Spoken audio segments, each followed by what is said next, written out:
Welcome to the second installment of the Stuart chopped the tip of his finger off so he can't play songs on guitar series.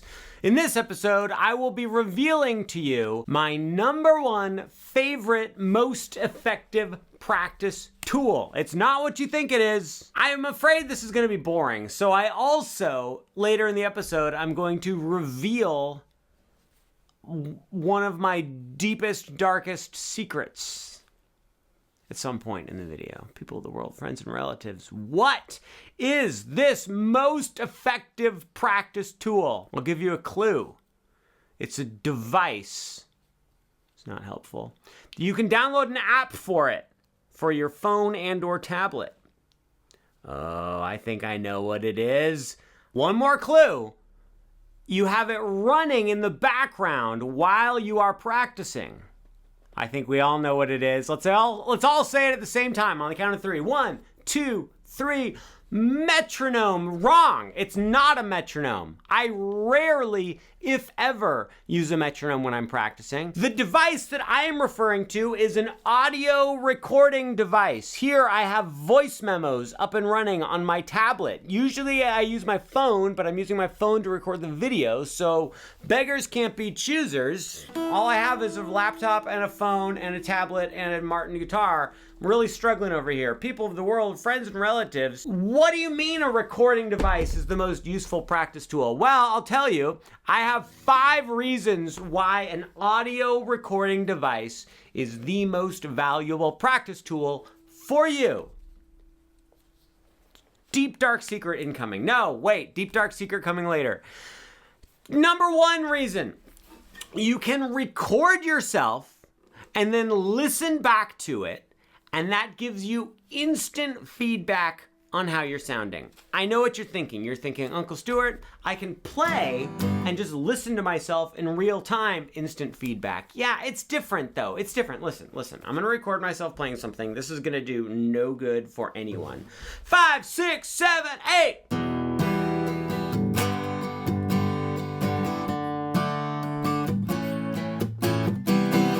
Now I'm gonna listen to it.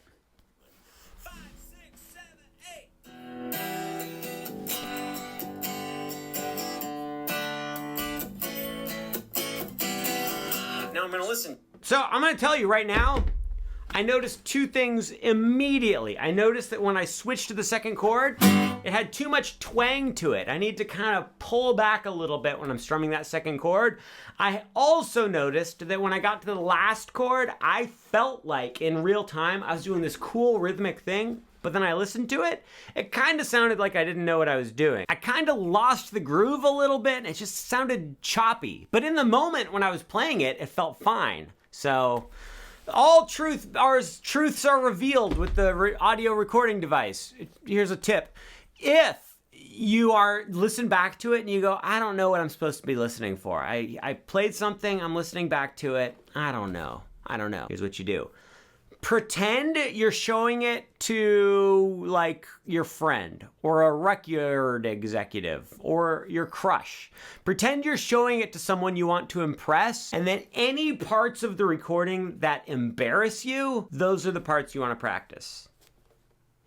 I don't know why I did that. I just keep wanting to show off my injury. I am severely injured. Reason of 2 why recording devices are good. Record yourself practicing. So you're working on a song, okay? Record yourself, put the date on it. So here, new recording 27, new recording September 15th, 2076. Then a year later, a day later, a week later, I don't care, some amount of time later, record yourself playing the same thing, record that and put the date and the title. You have this like,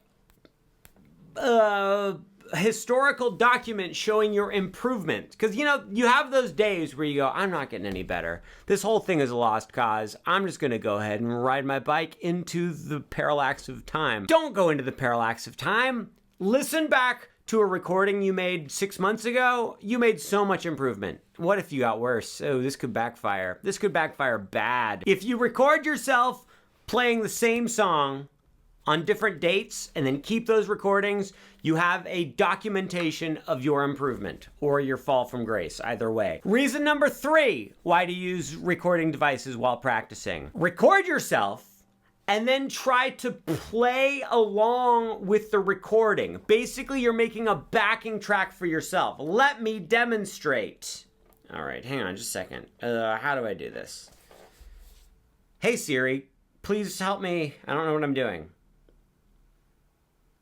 Here are a few things you can try. Okay, that actually worked. Siri helped me out there. Okay, new recording. 1, 2, 3, 4.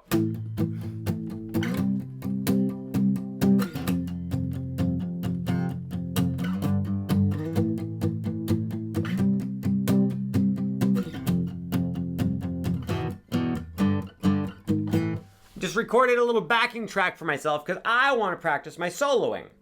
Here we go. Now I'm just going to play that recording back. 1, 2, 3, 4.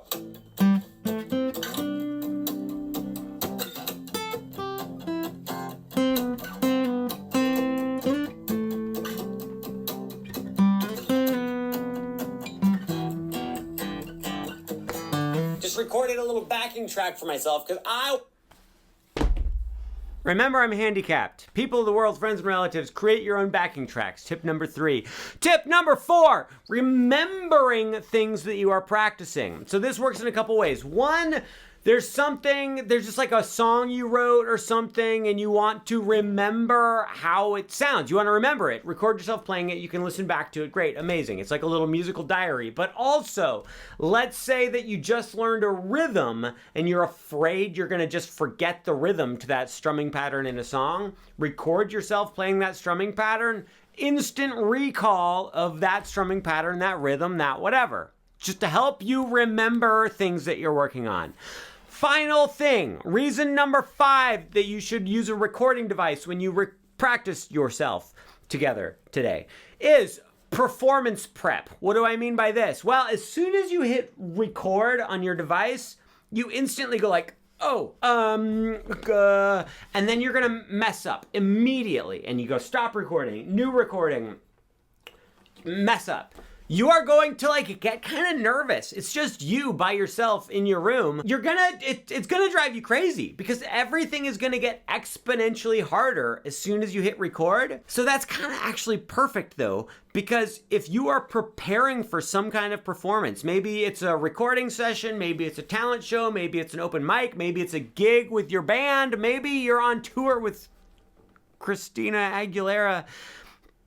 But no matter what performance you are preparing for, if you force yourself to record entire songs during your practice session, it adds a little bit of extra pressure that can help you get ready to actually perform for the real deal. I gotta tell you, I've put together a pretty good case for why you should record yourself when you practice. You're not gonna do it. I'm telling you from experience, you're not going to do it. You are going to have your phone with you 100% of the time you're practicing. Almost all of you have voice memos or audio recorder on your phone ready to go, but you're not going to do it. You're going to think while you're practicing, oh, Uncle Stuart said I should record myself practicing and listen back to it. Okay. I'll do that later. You're not going to do it, and you're missing out, and I'm disappointed in you. And I just think it's a shame and it's a waste. All right, so time for the deep, dark secret. I have not picked one out yet. My deep, dark secret that I am going to reveal to you today is that one time for my wife's birthday, I bought her a birthday cake.